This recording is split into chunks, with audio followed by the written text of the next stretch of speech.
Alhamdulillah nahmaduhu wa nasta'inuhu wa nastaghfiruhu wa nu'minu bihi wa natawakkalu alayhi wa na'udzu billahi min shururi anfusina wa min sayyiati a'malina may yahdihillahu fala mudilla lahu wa may yudlil fala hadiya lahu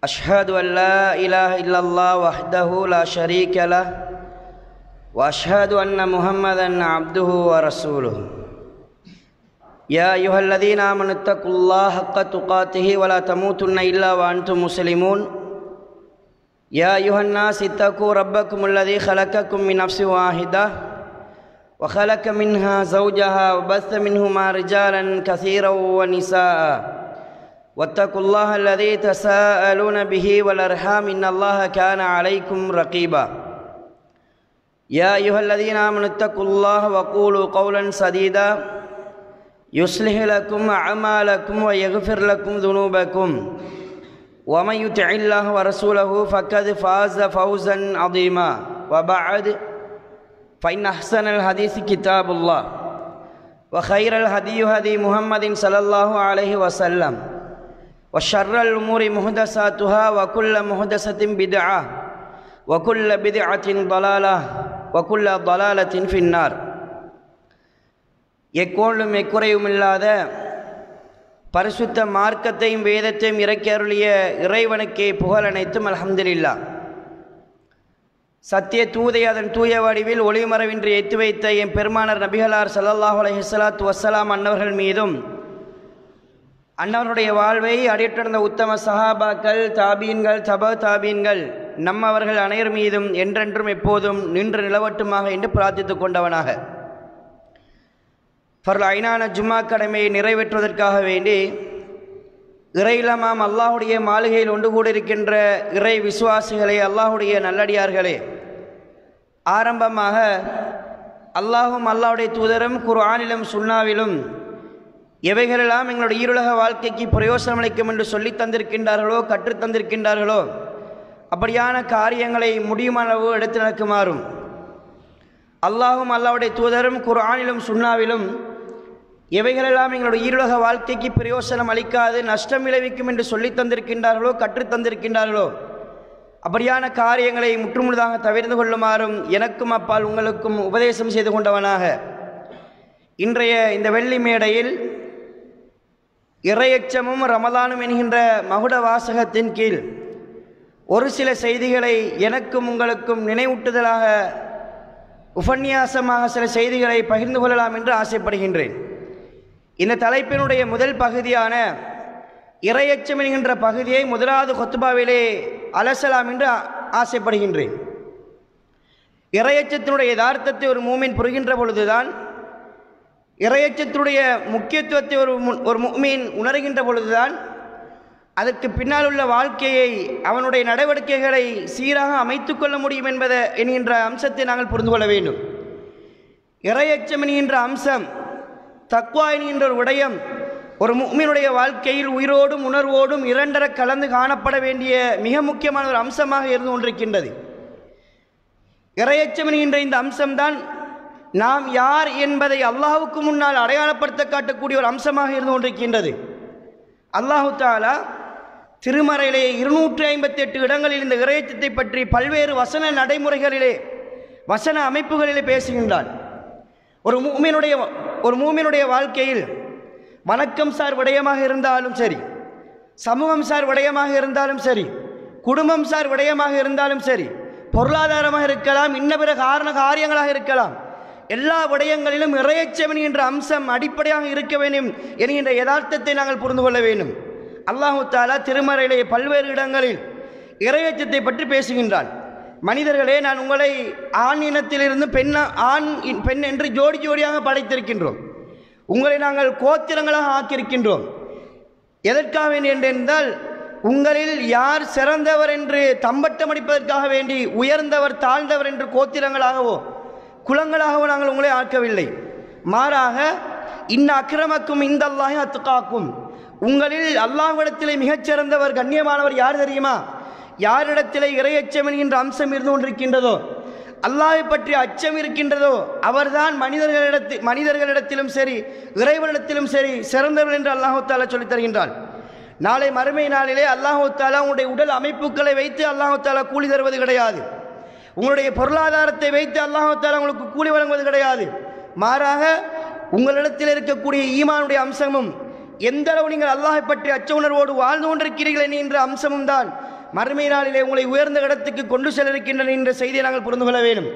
சில நபி தோழர்கள் அல்லாஹ்வுடைய தூதரிடத்தில் வருகின்றார்கள். தூதரிடத்தில் கேட்கின்றார்கள், அல்லாஹ்வுடைய தூதரே, நாளை மறுமை நாளிலே மக்களை அதிகமாக எது சுவர்க்கத்துக்கு கொண்டு போகும் என்று கேட்டார்கள். இந்த செய்தியை கேட்டவுடனே அல்லாஹ்வுடைய தூதர் இரத்தின சுருக்கமாக இரண்டே பதில்களை சொன்னார்கள். ஒன்று இறையச்சம், தக்வா. அல்லாஹ்வை பற்றிய அச்சம் ஒரு மூமிடத்தில் எந்த அளவு இருக்கின்றதோ அந்த அளவுக்கு அந்த மனிதரை நாளை மறுமை நாளிலே இறையச்சம் சுவர்க்கத்துக்குள் நுழைவிக்கும். இரண்டாவது அல்லாஹ்வுடைய தூதர் சொன்னார்கள் அஹ்லாக். இந்த இரண்டும் தான் நாளை மறுமை நாளிலே மனிதர்களை அதிகமாக சுவர்க்கத்துக்கு கொண்டு செல்லும் என்று சொன்னார்கள். அல்லாஹ் தஆலா இன்னொரு வசனத்தில் சொல்கின்ற பொழுது, உண்மையிலேயே மறுமை நாளினுடைய வெற்றியாளர்கள் யார் தெரியுமா? இன்னலில் முத்தகீன மஃபாஸா. மறுமை நாளிலே வெற்றியடையக்கூடியவர்கள் உலகத்தில் வாழ்கின்ற பொழுது யார் அல்லாஹ்வை அஞ்சி நடந்து கொண்டார்களோ, இறையச்ச உணர்வோடு வாழ்ந்தார்களோ, பயபக்தியோடு வாழ்ந்தார்களோ, அவர்கள் தான் மறுமை நாளிலே வெற்றியாளர் என்று அல்லாஹ் தஆலா சொல்லித் தருகின்றான். வசாரியு இலா மக்ஃபிரத்தின் மின் ரப்பிக்கும் வ ஜன்னத்தின் அர்துஹா ஸமாவாத்து வல் அர்த். வானம் பூமியுடைய விசாலமான சுவர்க்கத்தின் பக்கமும் அல்லாஹ்வுடைய மன்னிப்பின் பக்கமும் விரைந்து செல்லுங்கள் என்று அல்லாஹ் சொல்லித் தருகின்றான். சொல்லிவிட்டு சொன்னான், அந்த வானம் பூமியுடைய விசாலமான சுவர்க்கம் யாருக்கு தயார் செய்யப்பட்டிருக்கின்ற என்றால் உஇத்தத்தில் முத்தகீன், இறையச்சவாதிகளுக்கு, அல்லாஹ்வை அஞ்சி நடக்கக்கூடியவர்களுக்குத்தான் வானம் பூமியுடைய விசாலமான சுவர்க்கம் தயார் செய்யப்பட்டிருக்கிறது என்று அல்லாஹ் தஆலா நிறைய இடங்களிலே இறையச்சத்தை பற்றி பேசுகின்றான். ஒவ்வொரு மூமினும் இந்த உலகத்தில் வாழக்கூடிய எல்லா மனிதர்களும் அல்லாஹ்வை அஞ்சி நடக்க வேண்டும் என்று அல்லாஹ் கட்டளையிடுகின்றான். அல்லாஹ்வுடைய கட்டளையை பொறுத்த மட்டில் 3 விதமாக இருக்கின்றது. முதலாவது எப்படி தெரியுமா? அல்லாஹ்வை பயந்து நடந்து கொள்ளுங்கள், அல்லாஹ்வை அஞ்சு கொள்ளுங்கள் என்று கட்டளையிடுவதாக இருந்தால் எப்படி? முதலாவது கட்டளை எப்படி என்றால், ஒட்டுமொத்த மனித சமுதாயத்தை பார்த்து அல்லாஹ் கட்டளையிடுகின்றான். யா யுஹன்னாஸ், மனித சமூகமே, மனிதர்களே, இத்தகுல்லாஹ், அல்லாஹ்வை அஞ்சி நடந்து கொள்ளுங்கள், அல்லாஹ்வை பயந்து கொள்ளுங்கள் என்று முதலாவது ஏவல் ஒட்டுமொத்த சமுதாயத்துக்கும் அல்லாஹ் ஏவுகின்றான். இரண்டாவது அதில் ஸ்பெசிஃபிக்காக குறிப்பிட்டு ஏவுகின்றான். யார் என்றால், யா அய்யுஹல்லதீன ஆமனூ, விசுவாசம் கொண்ட மக்களே, இத்தகுல்லாஹ், அல்லாஹ்வை பயந்து நடந்து கொள்ளுங்கள். முதலாவது அல்லாஹ்வுடைய ஏவல் ஒட்டுமொத்த சமுதாய மக்களை பார்த்து ஏவுகின்றான், அல்லாஹ்வை அஞ்சி நடந்து கொள்ளுங்கள் என்று. அதற்கு பின்னால் அல்லாஹ் அதில் குறிப்பிட்டு பேசுகின்றான், விசுவாசம் கொண்ட மக்களே, அல்லாஹ்வை நம்பிக்கை கொண்ட மக்களே, அல்லாஹ்வை அஞ்சி நடந்து கொள்ளுங்கள் என்று சொல்கின்றான். மூன்றாவது அல்லாஹ் குர்ஆனிலே இறையச்சத்தை பற்றி ஒருவருக்கு ஏவுகின்றான். இந்த ஏவல் தான் மிக முக்கியமான ஏவல் என்கின்ற செய்தியை நாங்கள் புரிந்து கொள்ள வேண்டும். அல்லாஹ் தஆலா சூரா அஹ்ஸாபுடைய முதலாவது வசனத்தை சொல்லுகின்ற பொழுது, யா அய்யுஹன் நபி, நபியே இத்தகில்லாஹ், அல்லாஹ்வை அஞ்சி நடந்து கொள்ளுங்கள் என்று அல்லாஹ் தஆலா நபிக்கே கட்டளையிடுகிறானாக இருந்தால், இந்த நபி யார் தெரியுமா? சுவர்க்கத்துக்கு நன்மாராயம் சொல்லப்பட்டவர், முன்பின் பாவங்கள் மன்னிக்கப்பட்டவர். அந்த நபியை பார்த்தே அல்லாஹ்வை அஞ்சி நடந்து கொள்ளுங்கள் என்று சொல்லினாராக இருந்தால், சர்வ சாதாரணமான மனிதர்கள் நாம் எந்த அளவுக்கு அல்லாஹ்வை அஞ்சி நடக்க வேண்டும் என்று ஒரு கணம் நாங்கள் சிந்திக்க வேண்டும். எப்படி எல்லா நபிமார்களுக்கும் அல்லாஹ் தஆலா ஏகத்துவத்தை சொல்லுமாறு கட்டளையிட்டானோ, ஷிர்க்கு கூடாது, இணை வைத்தல் கூடாது, அல்லாஹ்வுக்கு எதையும் நிகராக்க கூடாது, வணக்க வழிபாடுகளிலே எதையுமே இணையாக்க கூடாது என்று எப்படி ஒவ்வொரு சமுதாயத்துக்கும் நபிமார்கள் மூலமாக அல்லாஹ் கட்டளையிட்டானோ, அதே நபிமார்களிடத்தில் அல்லாஹ் கட்டளையிடுகின்றான். சூரத்து ஷுஆராவுடைய 106வது வசனம், 124, 142, 161, 171வது வசனங்களிலே சுவைப் அலைஹிஸ்ஸலாம், சாலிஹ் அலைஹிஸ்ஸலாம், நூஹ் அலைஹிஸ்ஸலாம், ஹூத் அலைஹிஸ்ஸலாம், இப்படி எல்லா நபிமார்களையும் அல்லாஹ் அழைத்து பேசுகின்றான். நீங்கள் அல்லாஹ்வை வணங்குமாறு கட்டளையிட்டு விட்டீர்களா? அல்லாஹ்வுக்கு ஷிர்க் செய்ய வேண்டாம் என்று கட்டளையிட்டு விட்டீர்களா? அடுத்தது அவங்கள்ட்ட செல்லுங்க, அலா தத்தகூன், அல்லாஹ்வை பயந்து நடந்து கொள்ள மாட்டீர்களா? அல்லாஹ்வை தக்வா செய்ய மாட்டீர்களா என்று இரண்டாவது அவர்களுக்கு போதனை செய்யுமாறு அல்லாஹ் தஆலா எல்லா நபிமார்களுக்கும் அல்லாஹ் தஆலா கட்டளையிட்டிருக்கின்றான். நபிகளார் ஸல்லல்லாஹு அலைஹி வஸல்லம் அன்னவர்கள் சஹாபா தோழருக்கு உரை நிகழ்த்துகின்ற பொழுது ஒவ்வொரு உரையினுடைய ஆரம்ப துவக்கத்தின் போது நாங்கள் ஹுத்பாவில் எப்பவும் கேட்போம், இறையச்சத்தோடு சம்பந்தப்பட்ட 3 வசனங்களை உபதேசம் செய்துவிட்டுத்தான் அல்லாஹ்வுடைய தூதர் ஏனைய அம்சங்களை அந்த மக்களுக்கு உபதேசம் செய்திருக்கின்றார்கள். சில நபித்தோழர்கள் அல்லாஹ்வுடைய தூதரிடத்தில் ஓடோடி வருவார்கள், அல்லாஹ்வுடைய தூதரே, என்னுடைய ஈமான் பலகீனப்பட்டிருக்கின்றது, அல்லது நான் சுவர்க்கத்துக்கு போக வேண்டும், எனக்கு ஏதாவது அட்வைஸ் பண்ணுங்க, உபதேசம் செய்யுங்கள். நீங்கள் செல்லக்கூடிய உபதேசம் எனக்கு வாழ்நாள் முழுவதும் செய்யக்கூடிய ஒரு உபதேசமாக இருக்க வேண்டும், எல்லாவற்றுக்கும் போதுமான ஒரு உபதேசமாக இருக்க வேண்டும் என்றெல்லாம் உபதேசம் கேட்டு வந்த பொழுது அல்லாஹ்வுடைய தூதர் சொன்ன உபதேசம் என்ன தெரியுமா? இத்தகில்லா ஊசிக்கும் பித்தக்குவல்லாஹ், எல்லா நிலைகளையும் அல்லாஹ்வை அஞ்சி வாழ்ந்து கொள்ளுங்கள் என்றுதான் அல்லாஹ்வுடைய தூதர். இந்த மார்க்கத்தில் ஏராளமான நல்லவர்கள் இருக்க, இந்த மார்க்கத்தில் யுத்தம் என்கின்ற ஒரு அம்சம் இருக்கின்றது. யுத்த காலத்திலே இஸ்லாத்துக்காக வேண்டிய ஒரு மனிதன் போராடுகின்ற பொழுது அவன் அந்த இடத்திலே கொலை செய்யப்படுவானாக இருந்தால் அவனுடைய இரத்தம் பூமியில சிந்துகின்ற பொழுது கடனை தவிர எல்லாம் மன்னிக்கப்படும் என்று அல்லாஹ்வுடைய தூதர் சொன்னார்கள். அந்த அளவுக்கு வெகுமதியான அமல்கள் இருக்க அல்லாஹ்வுடைய தூதர் என்ன தெரியுமா சொன்னார்கள்?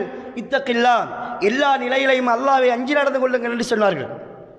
இர்ஃபாத் இப்னு ஷாரிக் என்கிற நபித்தோழர் அல்லாஹ்வுடைய தூதரிடத்திலே ஒரு சந்தர்ப்பம் உரை நிகழ்த்துகின்றார்கள். அந்த உரையை பார்த்த இர்ஃபாத் இப்னு ஷாரிக் ரலியல்லாஹு அன்ஹு நினைக்கின்றார்கள், இதுதான் அல்லாஹ்வுடைய கடைசி உரையாக இருக்குமோ? கஅன்னஹா மௌஇலத்துல் முஅத்தின், ரசூலுல்லாஹ் அன்றைக்கு செய்த உபதேசம், இதற்கு பின்னால் ரசூலுல்லாஹ் எங்களோடு பேச மாட்டார், இதற்கு பின்னால் ரசூலுல்லாஹ் எங்களோடு பார்க்க மாட்டார், உரையாட மாட்டார் என்று நினைத்து கேட்டார்கள்.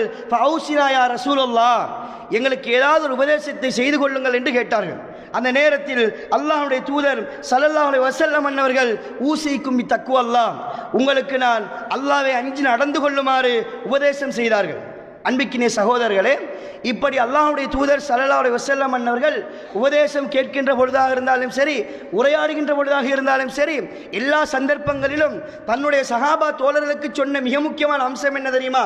நீங்கள் எல்லா நிலையிலையும் பகிரங்கமாக இருந்தாலும் சரி, இரகசியமாக இருந்தாலும் சரி, வெளிப்படையாக இருந்தாலும் சரி, மறைமுகமாக இருந்தாலும் சரி, எல்லா நிலையிலையும் அல்லாஹ்வை அஞ்சி நடந்து கொள்ளுங்கள்.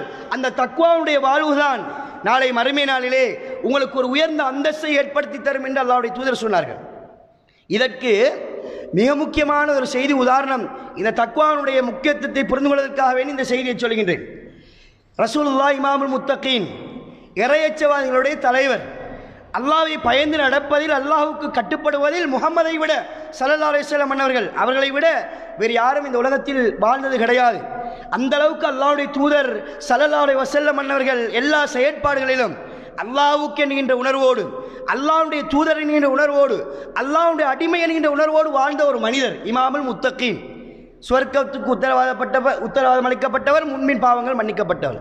ரசூலுல்லாஹே தன்னுடைய வாழ்க்கையில் ஒரு நாளைக்கு இறையச்சத்தை வேண்டி இவ்வாறு பிரார்த்திப்பார்களாம். அல்லாஹும்ம ஆத்தி நஃப்ஸி தக்வாஹா, யா அல்லாஹ் என்னுடைய உள்ளத்துக்கு இறையச்சத்தை தாயா அல்லாஹ். அந்த கைரு மன் சக்காஹா, அல்லாஹும்ம ஆத்தி நஃப்ஸி தக்வாஹா வ ஸக்கீஹா, அதனை சுத்தப்படுத்தியா அல்லாஹ். அந்த கைரு மன் சக்காஹா, அதனை சுத்தப்படுத்துவதில் மிகச்சிறந்தவன் நீதான் யா அல்லாஹ். அந்த வலியுஹா மௌலாஹா, அதனுடைய பொறுப்புதாரி நீதான் யா அல்லாஹ், அதனுடைய எஜமா நீதான் யா அல்லாஹ். எனவே என்னுடைய உள்ளத்துக்கு இறையச்சத்தை தாயா அல்லாஹ் என்று அல்லாஹ்வுடைய தூதர் ஸல்லல்லாஹு அலைஹி வஸல்லம் அவர்கள் அல்லாஹ்விடத்திலே பிரார்த்தனை புரிவார்கள். எதை கேட்டு தெரியுமா? இறையச்சத்தை வேண்டி பிரார்த்தனை புரிவார்கள். ஒரு கணம் என்னுடைய வாழ்க்கையை யோசித்து பாருங்கள். யா அல்லாஹ் எனக்கு பொருளாதாரத்தில் அபிவிருத்தி செய் என்று நாங்கள் துஆ கேட்டிருக்கிறோம். யா அல்லாஹ் என்னுடைய குழந்தையை சாலிகான குழந்தையாக ஆக்கிவிடு என்று நாங்கள் பிரார்த்தனை புரிந்திருக்கின்றோம். என்னுடைய குழந்தைக்கு சிறந்த கல்வியை கொடுத்து விடியா அல்லாஹ் என்று பிரார்த்தனை புரிந்திருக்கின்றோம். சாலிகான மனைவியை தாய் என்று பிரார்த்தனை புரிந்திருப்போம். இப்படி உலக விவகாரங்களை நாங்கள் அல்லாஹ்விடத்தில் ஏராளமான பிரார்த்தனைகளை கேட்டிருப்போம். தவறு கிடையாது. அல்லாஹ்விடத்தில் தான் பிரார்த்தனை புரிய வேண்டும். எங்களுடைய தேவைகளை நாங்கள் இறைவனத்தில் தான் கேட்க வேண்டும். எப்போது நாங்கள் அல்லாஹ்கிட்ட யா அல்லாஹ் என்னுடைய ஈமானை பாதுகாத்து விடியா அல்லாஹ் என்று கேட்டிருக்கின்றோமா? நான் செய்த அமலை ஏற்றுக்கொள்ளியா அல்லாஹ் என்று இறைவனத்திலே பிரார்த்தனை புரிந்திருக்கின்றோமா? யா அல்லாஹ் எனக்கு இறையச்ச வாழ்க்கையை தந்துவிடு என்று அல்லாஹ்விடத்திலே கேட்டிருக்கிறோமா? ஆனால் அல்லாஹ்வுடைய தூதர் அல்லாஹ்விடத்திலே இறையச்சத்தை வேண்டி பிரார்த்திருக்கிறார்கள். இந்த துஆ பெரும்பாலான நிறைய பேருக்கு பாடமும் இருக்காது. அல்லாஹும்ம ஆத்தி நஃப்ஸி தக்வாஹா வ ஸக்கீஹா அன்த கைரு மன் ஸக்காஹா அன்த வலியுஹா வ மௌலாஹா. யா அல்லாஹ் என்னுடைய உள்ளத்துக்கு இறையச்சத்தை தந்துவிடு யா அல்லாஹ். என்னுடைய உள்ளத்தை அழுக்குகளில் இருந்து பாவங்களில் இருந்து பரிசுத்தப்படுத்தி விடியா அல்லாஹ். அந்த உள்ளத்துக்குரிய பொறுப்புதார் நீதான். நினைத்தால் இந்த மார்க்கத்தை விட்டும் தூக்கி எறிந்து விடுவாய். எனவே இந்த உள்ளத்துக்கு இறைச்சத்தை தந்து விடு, அழுக்குகளில் இருந்து பாவங்களில் இருந்து பாதுகாத்து விடு என்று அல்லாஹ்வுடைய தூதரை பிரார்த்தித்திருக்கிறார்கள் என்றிருந்தால் நாம் இம்மாத்திரம் என்பதை ஒரு கணம் சிந்தித்து பார்க்க வேண்டும். இன்னொரு துஆவில் இது பெரும்பாலும் எங்களுக்கு பாடம். அல்லாஹும்ம இன்னி அஸ்அலுக்கல் ஹுதா, யா அல்லாஹ் என்னிடத்திலே நேர்வழியை தா என்று அல்லாஹ்வுடைய தூதர், நேர்வழியை காட்டக்கூடிய ஒரு மனிதர், நேர்வழியில் இருந்து கொண்டு அல்லாஹ்வுடைய தூதர் நேர்வழியை கேட்டிருக்கின்றார்கள். அல்லாஹும்ம இன்னி அஸ்அலுக்கல் ஹுதா, யா அல்லாஹ் உன்னிடத்தில் நான் நேர்வழியை கேட்கின்றேன். வத்துகா, இறையச்சத்தை கேட்கின்றேன், வல் அஃபாஃப் பத்தினித்தனத்தை கேட்கின்றேன், வல் கினா போதும் என்கின்ற மனோநிலையை என்னிடத்தில் கேட்கிறேன் என்று இறை தூதர் ஸல்லல்லாஹு அலைஹி வஸல்லம் அன்னவர்கள், இமாமுல் முத்தகீன் என்று போற்றப்படக்கூடிய முஹம்மது ஸல்லல்லாஹு அலைஹி வஸல்லம் அன்னவர்கள் இறைவனிடத்திலே இறையச்சத்தை வேண்டி பிரார்த்தனை புரிந்திருக்கிறார்களாக இருந்தால் நாமும் எங்களுடைய வாழ்க்கையில் ஏனைய விவகாரங்களை இறைவனிடத்திலே கேட்பது போன்று இறைவனிடத்திலே இறையச்சத்தை வேண்டி நாங்கள் அதிகமாக பிரார்த்தனை புரிய வேண்டும். அன்புக்கினிய ஈமானி உறவுகளே, அல்லாஹ்வுடைய நல்லடியார்களே, இறையச்சமுறையுடைய மனிதனிடத்தில் ஒரு சில பண்பாடுகளை இஸ்லாமியர்களுக்கு அடையாளப்படுத்தி தந்திருக்கின்றது. இறையச்ச வாழ்க்கை ஒரு மனிதத்தில் இறுக்கமாக இருந்தால் நாங்கள் குர்ஆனில் சில விஷயங்களை அல்லாஹ் அடையாளப்படுத்தி தந்திருக்கின்றான். அவர்களிடத்தில் சில பண்புகள் இருக்கின்றது. அந்த பண்புகளை கொண்டவர்கள் தான் இறையச்சவாதிகள் என்று அல்லாஹ் அடையாளப்படுத்தி தந்திருக்கின்றான். அந்த பண்புகள் எங்களிடத்தில் இல்லை என்றிருந்தால் நாங்கள் இறையச்சத்திலே குறைபாடுகளோடு இருந்து கொண்டிருக்கின்றோம். அல்லாஹ்வை அஞ்சி நடப்பதில் எங்களுடைய ஈமானிய பலகீனம் இருக்கிறது என்கிற செய்தியை நாங்கள் புரிந்து கொள்ள வேண்டும். அல்லாஹு தஆலா 7வது அத்தியாயம் 220வது வசனத்திலே பேசுகின்ற பொழுது, இன்னல்லதீன இத்தகவ், யார் அல்லாஹ்வை அஞ்சி நடந்து கொள்கின்றார்களோ, அல்லாஹ்வை பயந்து வாழ்கின்றார்களோ, இதா மஸ்ஸஹும் தாயிஃபும் மினஷ் ஷைத்தான், ஷைத்தானிடத்திலிருந்து ஏதாவது ஒரு தூண்டுதல் ஏற்பட்டு விட்டால் ஷைத்தான் மனிதனை வழிகெடுப்பான். எப்படியோ மனிதனுடைய இரத்த நாடி நரம்புகளில் ஓடிக்கொண்டிருக்கின்றான். சிந்தனைகளில் செயற்பாடுகளில் எப்படியும் மனிதன் வழிகெடுப்பான். நாங்கள் அல்லாஹ்வை அஞ்சி நடக்கக்கூடியவர்களாக இருப்போமாக இருந்தால் அல்லாஹ் அவருடைய பண்புகளை எப்படி திரும்ப அடையாளப்படுத்தி தருகின்றான். ததக்கரு ஃபைதாஹும் முபஸிரூன், அவர்களிடத்தில் ஷைத்தான் ஏதாவது ஒரு ஊசலாட்டத்தை கொண்டு வந்தால் உடனே அவர்கள் அல்லாஹ்வை பற்றி யோசித்து விடுவார்கள், அல்லாஹ்வுடைய சிந்தனைக்கு போய் விடுவார்கள், அதில் இருந்து விழிப்படைந்து விடுவார்கள் என்று அல்லாஹ் தஆலா சொல்லித் தருகின்றான். இப்போ நாங்கள் ஷைத்தானோடு உறவாடுகின்ற பொழுது எங்கள் அறியாமை ஏதாவது ஒரு பாவத்தை நாங்கள் யோசிப்போம். சிந்தனை ரீதியாகவும் பாவங்கள் ஏற்படலாம், செயல்பாடு ரீதியாகவும் பாவங்கள் ஏற்படலாம். அப்போ அந்த நேரத்தில் நாங்கள் அல்லாஹ்வை அஞ்சக்கூடியவர்களாக இருப்போமாக இருந்தால், தக்வாவுடைய மனிதர்களாக இருப்போமாக இருந்தால் அந்த நேரத்தில் நாங்கள் என்ன தெரியுமா செய்ய வேண்டும்? உடனே அஊது பில்லாஹி மினஷ் ஷைத்தானிர் ரஜீம், ஷைத்தானிடமிருந்து நான் பாதுகாப்பு தேடுகிறேன் என்று அதிலிருந்து நாங்கள் தெளிவடைந்து கொள்ள வேண்டும், விழிப்படைந்து கொள்ள வேண்டும். பாவ மன்னிப்பின் பக்கம் நாங்கள் மீள வேண்டும். அதுதான் இறையச்சவாதனுடைய பண்பு என்கின்ற செய்தியை நாங்கள் புரிந்து கொள்ள வேண்டும். ஆனால் நம்மட பழக்கம் என்ன தெரியுமா? பாவம் என்று தெரிந்தும் சில நேரத்தில் விழிப்படைந்து விட்டும் அதனோடு தொடர்ந்து பயணிப்போம். ஒரு பாவத்தை செய்வோம், படம் பார்ப்போம், ஷைத்தான் ஏதாவது ஒரு தூண்டுதல் மூலமாக ஃபோனை கிண்டிட்டு இருக்கிற நேரம் ஒரு கெட்ட செய்தியை கொண்டு வருவான். நாங்கள் உடனே என்ன செய்யணும்? அதை விட்டு மாறிடணும். ஆனால் நாம் அப்படி மாறுறது கிடையாது. தொடர்ந்து அந்த ஃபோனில் கொஞ்சம் நேரம் தானே, ஒரு 2 நிமிஷம் தானே வீடியோ பார்த்துட்டு போய்த்துருவோம், 3 நிமிஷம் தானே வீடியோன்னு பார்த்துட்டு போய்த்துருவோம். எனவே அந்த நேரம் நாங்கள் அல்லாஹ்வுடைய சிந்தனைகளை உருவாக்கி கொள்வதற்கான ஏற்பாடுகளை, ஈமானி உணர்வுகளை நாங்கள் ஏற்படுத்திக் கொள்ள வேண்டும். அது இறையச்சவாதிகளுடைய அடையாளம் என்று அல்லாஹ் தஆலா திருமறையிலே சொல்லித் தருகின்றான். இன்னொரு வசனத்தில் அல்லாஹ் சொல்லுகின்ற பொழுது, இஅ்திலு ஹுவ அக்ரபு லித்தக்வா, நீதமாக நடந்து கொள்ளுங்கள். நீதமாக நடந்து கொள்ளுதல் என்பதும் ஒரு இறையச்சவாதினுடைய அடையாளம் என்று அல்லாஹ் தஆலா திருமறையிலே சொல்லித் தருகின்றான். இந்த உலகத்தில் இன்றைக்கு வியாபாரத்தில் தொடர்பட்டிருக்கக்கூடிய நாங்கள் அல்லது பொறுப்பு வாய்ந்தவர்களாக இந்த உலகத்திலே வாழுகின்ற பொழுது நாங்கள் நீதம் என்கின்ற அம்சத்திலே நடுநிலை தவறக்கூடியவர்களாக நாங்கள் வாழ்ந்து கொண்டிருக்கிறோம். நீங்கள் நினைக்கக்கூடாது நீதம் என்றால் மிகப்பெரிய பொறுப்புகளோடு மாத்திரம்தான் நீதமாக நடந்து கொள்ள வேண்டும், கொடுக்கல் வாங்கலிலே நீதமாக நடந்து கொள்ள வேண்டும், சட்ட விவகாரங்களிலே நீதமாக நடந்து கொள்ள வேண்டும் என்று நாங்கள் நினைத்துவிடக்கூடாது. நீங்கள் பிள்ளைகளுக்கு மத்தியில் அன்பு காட்டுகின்ற பொழுதும் பிள்ளைகளுக்கு மத்தியிலே நீங்கள் அன்பை கூட சரிசமமாக பகிர்ந்து கொள்ள வேண்டும் என்கின்ற நீதத்தை நாங்கள் புரிந்து கொள்ள வேண்டும். அதுவும் இஸ்லாம் காட்டித் தருகின்ற நீதம் என்கின்ற செய்தியை நாங்கள் புரிந்து கொள்ள வேண்டும். பிள்ளைகளுக்கு மத்தியில் அன்பு காட்டுகின்ற பொழுது நீதம் இல்லை என்றிருந்தால் நம்ம இறையச்சத்தில் குறைபாடுகளோடு இந்த உலகத்திலே வாழ்ந்து கொண்டிருக்கிறோம் என்கின்ற செய்தியை நாங்கள் புரிந்து கொள்ள வேண்டும். அல்லாஹ்வுடைய தூதர் நீதத்துக்கும் எங்களுக்கு முன்மாதிரியாக இருந்திருக்கிறார்கள்.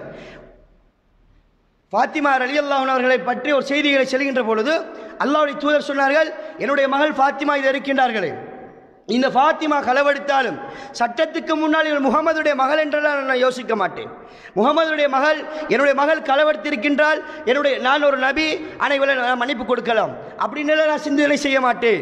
என்னுடைய மகள் லவன்ன ஃபாத்திமத்து பின்த் முஹம்மத், என்னுடைய மகள் ஃபாத்திமா இருக்கின்றாலே ரலியல்லாஹு அன்ஹா, லவ் சரக்கத், களவெடுத்தால் கூட லகதஅது யதஹா, அவளுடைய கையை நான் வெட்டி விடுவேன் என்று அல்லாஹ்வுடைய தூதர் சொன்னார்கள். அந்த அளவுக்கு அல்லாஹ்வுடைய தூதர் தன்னுடைய வாழ்க்கையில எல்லா விவகாரங்களிலும் நீதமாக நடந்திருக்கிறார்கள். அப்படியாக இருந்தால் நாங்களும் எல்லா செயற்பாடுகளிலும் நீதத்தன்மை கடைபிடித்துக் கொள்ள வேண்டும். அல்லாஹ் தஆலா இன்னொரு வசனத்திலே இறையச்ச வாழ்வுக்கு நெருக்கமான ஒரு வணக்கத்தை அடையாளப்படுத்தி தந்திருக்கின்றான். ஃபஅஃபூஹு அக்ரபு லித்தக்வா, மன்னிப்பு வழங்குங்கள். அந்த மன்னிப்பு வழங்குதல் என்பது மனிதனுடைய இறைச்சத்தை அதிகப்படுத்தும் என்று அல்லாஹ் தஆலா சொல்லித் தருகின்றான். அப்படியாக இருந்தால் மனிதர்களுக்கு மத்தியிலே தவறு ஏற்படுகின்ற பொழுது கோப தாபங்களை எல்லாம் தள்ளிவிட்டு நாங்கள் அவர்களோடு நல்ல முறையில் நடந்து கொள்ள வேண்டும். நாங்கள் அவர்களோடு கோபித்திருப்போமாக இருந்தால், கோப உணர்வோடு வாழ்வோமாக இருந்தால் அது எங்களுடைய தக்வாவுடைய பலகீனத்தை வெளிப்படுத்தி காட்டுகின்றது என்கின்ற யதார்த்தத்தை நாங்கள் புரிந்து கொள்ள வேண்டும். மன்னிப்பு வழங்குதல் என்கின்ற பண்பு இஸ்லாம் அழுத்தம் திருத்தமாக பேசக்கூடிய, ஊண்டி பேசக்கூடிய ஒரு அம்சம் என்கின்ற செய்தியை நாங்கள் புரிந்து கொள்ள வேண்டும். மனைவி தவறிழைக்கின்ற பொழுது நாங்கள் அவளை மன்னிக்க வேண்டும். சமூகத்திலே, சமூக மட்டத்திலே பிற மனிதர்கள் தவறிழைத்தால் அதனை பொருட்படுத்தாத நாம் நம்மளுடைய குழந்தைகளும் மனைவி மக்களும் தவறிழைக்கின்ற பொழுது அவர்களோடு கடினத்தன்மையோடு நடந்து கொள்ளுதல் என்பது இஸ்லாம் எங்களுக்கு காட்டித்தந்த ஒரு அழகிய வழிமுறை கிடையாது. உலகத்தில் வாழ்கின்ற பொழுது ஊரானுடன் தவறு செய்தால் அதனை நாங்கள் பொருட்படுத்துவது கிடையாது. நமக்கு அநியாயம் செய்தால் அதனை நாங்கள் பொருட்படுத்துவது கிடையாது. ஆனால் குடும்ப உறவுகளுக்கு இதை மத்தியில் இதனை நாங்கள் கடுமையாக இதனை பின்பற்றுகிறோமாக இருந்தால், எங்களோடு இவர்கள் கடுமையாக நடந்து விட்டார், எங்களுக்கு அநியாயம் செய்து விட்டார், அதனால் இவரோடு நாங்கள் கோபதாபத்தோடு இருக்கின்றோம், இவரோடு பேச மாட்டேன், இவரோடு பழக மாட்டேன் என்று நாங்கள் சொல்வோமாக இருந்தால் அது எங்களுடைய ஈமானுக்கு மாத்திரமல்ல, நாளை மறுமை நாளிலே நாம் சுவர்க்கத்துக்கு செல்வதற்கு அது தடையாக இருக்கும் என்ற யதார்த்தத்தை நாங்கள் புரிந்து கொள்ள வேண்டும். உறவுகளை துண்டித்து வாழுதல் என்பது ஒரு இறையச்சவாதியுடைய பண்பு கிடையாது. இப்படி இஸ்லாம் இறையச்சமுடைய மக்கள் அல்லாஹ்வுக்கு முழுமையாக கட்டுப்பட்டு நடப்பார்கள். எல்லா நேரங்களிலும் அல்லாஹ்வுக்கு கட்டுப்படக்கூடியவர்களாக, நன்மையான விவகாரங்களிலே ஆர்வப்படுத்தப்படக்கூடியவர்களாக இருப்பார்கள் என்கின்ற செய்தியை இஸ்லாம் நமக்கு போதனை செய்திருக்கின்றது. சுருக்கமாகத்தான் ஒரு சில செய்திகளை நான் உங்களோடு பேசியிருக்கின்றேன்.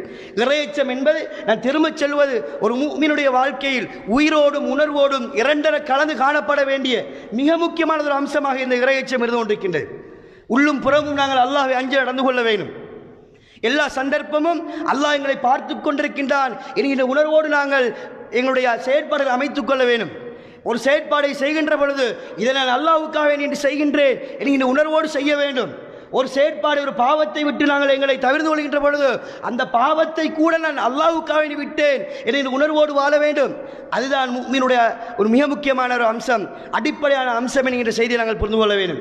அல்லாஹ்வை பற்றிய அச்சம் இந்த உள்ளத்திலிருந்து தூரமாக்கப்படுமாக இருந்தால், அல்லாஹ்வை பற்றிய சிந்தனை எங்கள் உள்ளங்களிலிருந்து கலட்டி எடுக்கப்படுமாக இருந்தால், அதற்கு பின்னால் நாங்கள் என்னதான் அமல்கள் செய்தாலும் சரி, என்னதான் நல்லமல்கள் செய்தாலும் சரி, அது எல்லளவும் பிரயோசனம் அளிக்காது என்கின்ற செய்தியை புரிந்து கொள்ள வேண்டும். எனவே எல்லா சந்தர்ப்பங்களிலும் அல்லாஹ்வை அஞ்சி நடக்கக்கூடிய மனிதர்களாக ரப்புல் ஆலமீன் என்னை உங்களையும் ஆக்கி அருள்வானாக.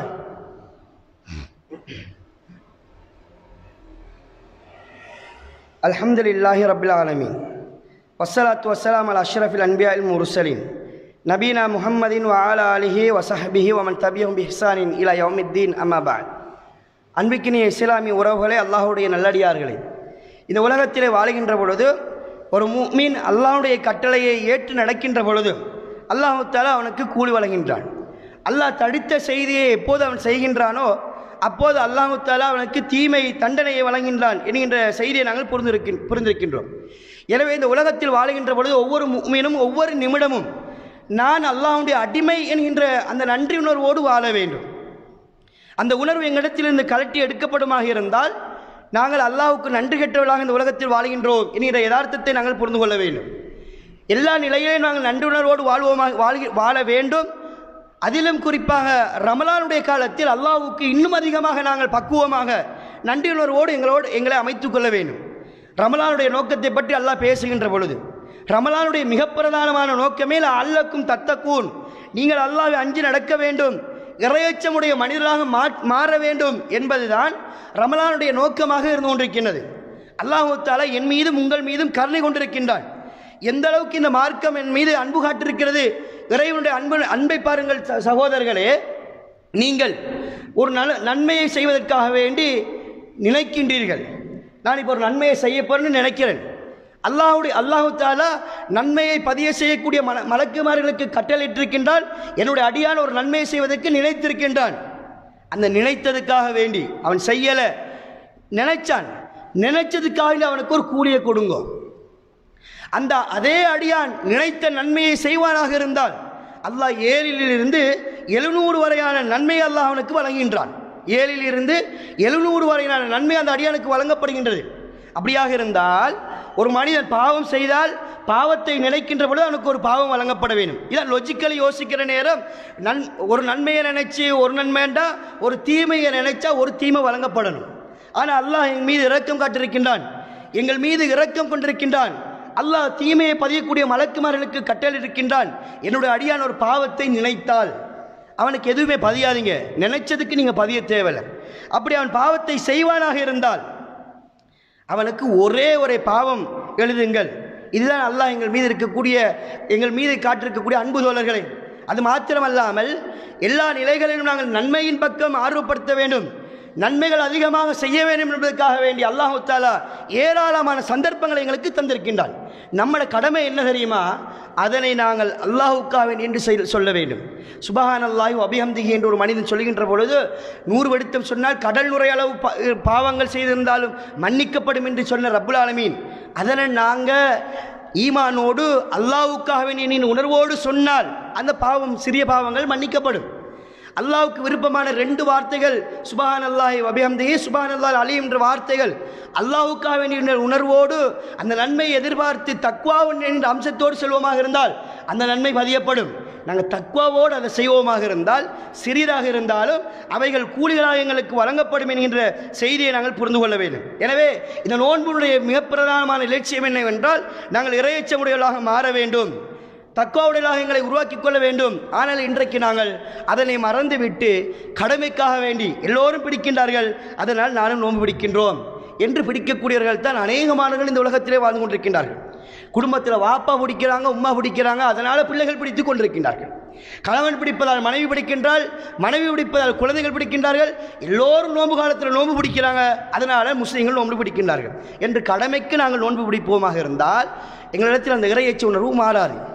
ஒரு கணம் நாங்கள் எங்களுடைய உள்ளங்களிலே ஒரு செய்தியை புரிந்து கொள்ள வேண்டும். என்ன தெரியுமா? நானும் நீங்களும் எத்தனையோ ரமலான்களை கடந்து விட்டோம். இன்னும் இறையச்சத்திலே குறைபாடு உள்ளவர்கள் தான் நாங்கள் வாழ்ந்து கொண்டிருக்கின்றோம். ஈமான் யஸீது வ யன்குஸ், ஈமான் கூடும் குறையும், இரண்டாம் கருத்துக்கு இடமில்லை. ஈமான் நன்மைகள் செய்வதன் மூலமாக கூடும், பாவங்கள் செய்தால் ஈமான் குறையும். இது குர்ஆனிய வாக்கு, அதில் இரண்டாம் கருத்துக்கு இடமில்லை. ஆனால் நம்முடைய கடமை என்னவென்றால் நன்மைகளின் பக்கம் எங்களை அதிகமாக ஆர்வப்படுத்திக் கொள்ள வேண்டும்.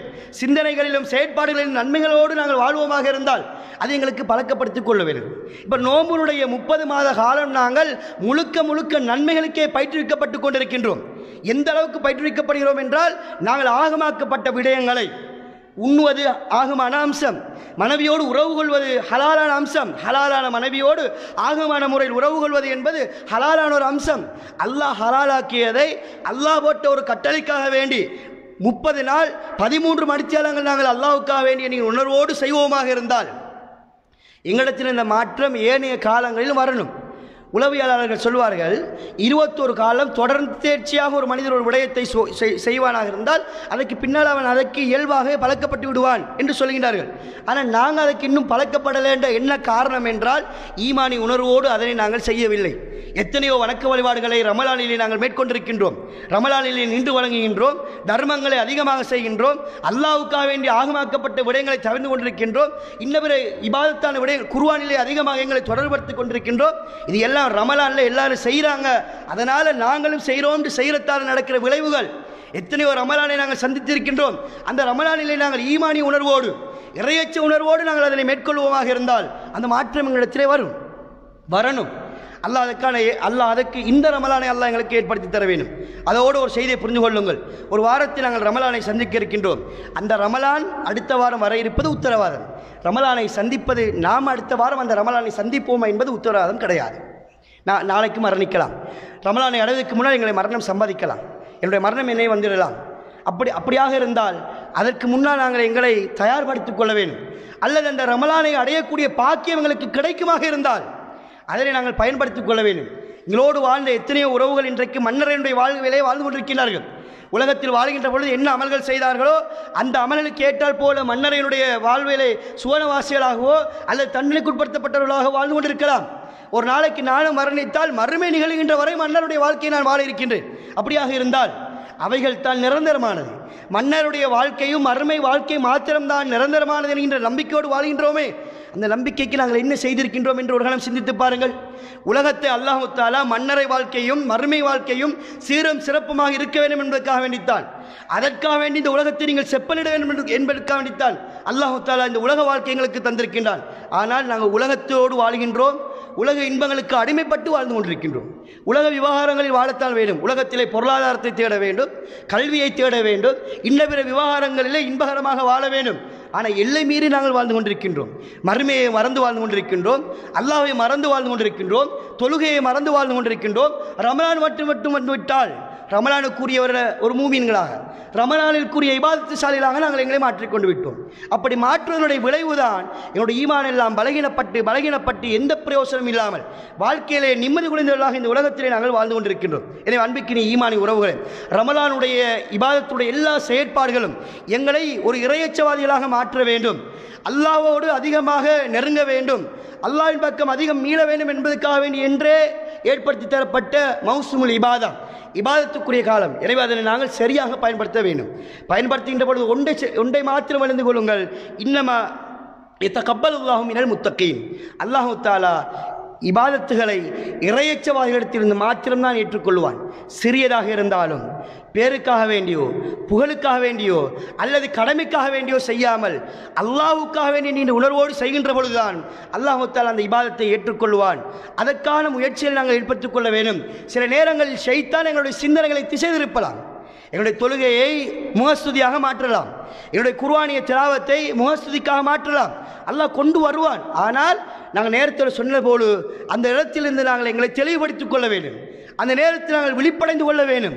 அல்லாஹ்வோடு அதிகமாக ஷைத்தானிடத்திலிருந்து பாதுகாப்பதோடு அல்லாஹ்விடத்தில் அதிகமாக பாவ மன்னிப்பு கேட்க வேண்டும். அப்போதுதான் எந்த சுவர்க்கம் இறையச்சவாதிகளுக்கு என்று உத்தரவாதம் அளிக்கப்பட்டிருக்கின்றதோ, வானம் பூமியுடைய விசாலமான சுவர்க்கம் இறையச்சவாதிகளுக்கு என்று உத்தரவாதம் அளிக்கப்பட்டிருக்கின்றதோ அதற்கு சொந்தக்காரர்களாக நாங்கள் மாற முடியும் என்கின்ற யதார்த்தத்தை புரிந்து கொள்ள வேண்டும். இறுதியாக ஒரே ஒரு செய்தியை சொல்லி நான் நிறைவுக்கு கொண்டு வருகின்றேன். ரமலானுடைய நோக்கங்களிலே, செயற்பாடுகளிலே அல்லது ஒரு முஃமின் அடையக்கூடிய பயன்களில் ஒன்றுதான் இந்த பொய்களில் இருந்து மனிதன் பாதுகாக்கப்படுவான். பொய் பேச மாட்டான். ரமலானில் எப்பவும் பொய் பேசுறது கிடையாது. அப்படி பொய் பேசுவனாக இருந்தால் அவன் அல்லாஹ்வுக்காக வேண்டி உண்ணாமல் பருகாமல் இருப்பதில் எந்த பிரயோசனமும் இல்லை. இதில் மார்க்கத்தை படித்த உலமாக்கள் அல்லாஹ்வை அஞ்சி நடந்து கொள்ள வேண்டும். அவர்கள் தான் இன்றைக்கு உலமாக்கள் தான் ரமலானுடைய காலங்களிலே இல்லாத அம்சங்களையும், மார்க்கத்துக்கு முரணான செய்திகளையும், பலகீனமான செய்திகளையும், நன்மையின் பக்கம் ஆர்வப்படுத்தப்பட வேண்டும் என்பதற்காக வேண்டி இட்டுக்கட்டான செய்திகளையும் ரமலானுடைய காலத்திலே பகிரங்கமாக பேசிக் கொண்டிருக்கின்றார்கள். அப்படியாக இருந்தால் அவர்களுடைய செயற்பாடுகளுக்கு என்ன கூலி? அவர்கள் அத்துணை மக்களையும் வழிகெடுத்துக் கொண்டிருக்கிறார்கள். பொய் என்பது மிக பெரும் பாவங்களில் ஒன்று என்ற யதார்த்தத்தை புரிந்து கொள்ள வேண்டும். இந்த ரமலான் அதிலிருந்து எங்களை பாதுகாக்கிறதாக இருந்தால் அப்படியான உலமாக்கள் அதனை தவிர்த்து கொள்ள வேண்டும். அப்படியான உலமாக்களில் இருந்து நாங்கள் எங்களை பாதுகாத்துக் கொள்ள வேண்டும், தெளிவடைந்து கொள்ள வேண்டும் என்கின்ற செய்தியோடு அன்பிக்கினி இஸ்லாமிய உறவுகளே, அல்லாஹ்வுடைய நல்லடியார்கள், ரமலானிலே நோன்பு பிடித்துக் கொண்டு எங்களுக்கு முன்னால் யாருமே இல்லாமல் ஒரு அறைக்குள் வைத்து ஒரு உணவை வைத்துக்கொண்டு இதை உண்ணுங்கள் என்று சொல்லப்பட்டால் கூட உரையச்ச உணர்வு இருக்குமாக இருந்தால், நான் நோன்பு பிடித்திருக்கின்றேன், அல்லாஹ் இதனை எங்களுக்கு ஹராமாக்கி இருக்கின்றான், இந்த 13 மணி நேரம் எங்களுக்கு அல்லாஹ் இதை தடை செய்திருக்கின்றான் என்கின்ற உணர்வோடு அதை நாங்கள் தவிர்த்து கொள்வோமாக இருந்தால், அல்லாஹ் பார்த்து கொண்டிருக்கின்றான் என்று நாங்கள் அதை தவிர்ப்போமாக இருந்தால், அதே உணர்வு ஏனைய எல்லா காரியங்களிலும் எல்லா சந்தர்ப்பங்களிலும் வர வேண்டும். அல்லாஹ் எங்களை பார்த்து கொண்டிருக்கின்றான். பலசல கூடத்திலும் அல்லாஹ் எங்களை பார்த்து கொண்டு தான் இருக்கின்றான். எல்லா இடங்களிலும் அல்லாஹ் எங்களை நோட்டமிட்டு கொண்டு தான் இருக்கின்றான். நாங்கள் நினைக்கக்கூடாது இதை மறைஞ்சிக்கிட்டு செய்கிறோம், 4 செவத்துக்குள்ளே செய்கிறோம், யாருக்குமே தெரியாது என்று நினைத்து விடாதீர்கள். அல்லாஹ் எங்களை பார்த்து கொண்டிருக்கின்றான். அந்த உணர்வோடு எங்களை அமைத்து வாழ்கின்ற பொழுதுதான் நாங்கள் இறையச்ச உணர்வோடு வாழக்கூடிய மூமின்களாக, அல்லாஹ்வுக்கு உண்மையிலேயே நன்றியுள்ள அடியானாக எங்களை உருவாக்கி கொள்ள முடியும். அல்லாஹ் தஆலா அப்படியான ஒரு வாழ்க்கையை வாழ்வதற்கான பக்குவத்தையும் பேணுதலையும் பேசி எனக்கு உங்களுக்கும் தந்தருவானாக. எல்லா சந்தர்ப்பத்திலும் எல்லா நிலைகளிலும் அல்லாஹ்வை அஞ்சி நடக்கக்கூடியதாக, பகிரங்கமான நிலையிலையும் வெளிப்படையான நிலையிலையும் ரகசியமான நிலையிலையும் மறைமுகமான நிலையிலையும் அல்லாஹ்வை அஞ்சி எந்த சுவர்க்கம் இறையச்சவாதிகளுக்கு என்று தயார் செய்யப்பட்டிருக்கின்றதோ அந்த சுவர்க்கத்தை அடைந்து கொள்வதற்கான பாக்கியத்தை ரப்புல் ஆலமீன் பேசி எனக்கும் உங்களுக்கும் தந்தருவானாக. அக்கூலி கௌலி ஹாதா அஸ்தக்ஃபிருல்லாஹ் லி வலக்கும் வலி ஜமீஇல் முஸ்லிமீன் வ ஆகிரு தஅவானா அல்ஹம்துலில்லாஹி ரப்பில் ஆலமீன்.